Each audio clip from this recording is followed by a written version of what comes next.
নারায়ণগঞ্জ জেলা বিএনপি সহ সর্বস্তরের জনসাধারণ জাঁকজমকপূর্ণভাবে পালন করেছে নববর্ষ ১৪৩২। নারায়ণগঞ্জের বিভিন্ন থানা থেকে বিএনপির বিভিন্ন সংগঠনের নেতৃবৃন্দরা নারায়ণগঞ্জের প্রেস ক্লাবের সামনে জড়ো হয়ে মঙ্গল শোভাযাত্রা ও র্যালি বের করেন। নারায়ণগঞ্জ জেলা প্রতিনিধি মোহাম্মদ শরীফ চৌধুরীর রিপোর্টে জানাচ্ছেন মীম আহমেদ।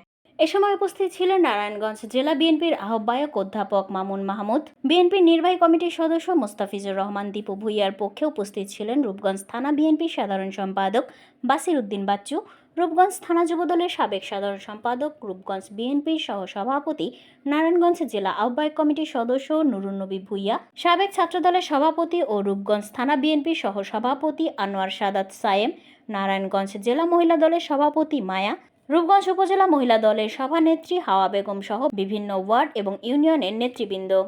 মঙ্গল শোভাযাত্রা এবং র্যালিতে গ্রাম বাংলার ঐতিহ্য তুলে ধরা হয়। নারায়ণগঞ্জের জনসাধারণ মঙ্গল শোভাযাত্রা র্যালি আনন্দ চিত্তে উপভোগ করেন। শহীদ মিনার চত্বরে নববর্ষের গান গেয়ে নতুন বছর ১৪৩২কে বরণ করে নেন তারা।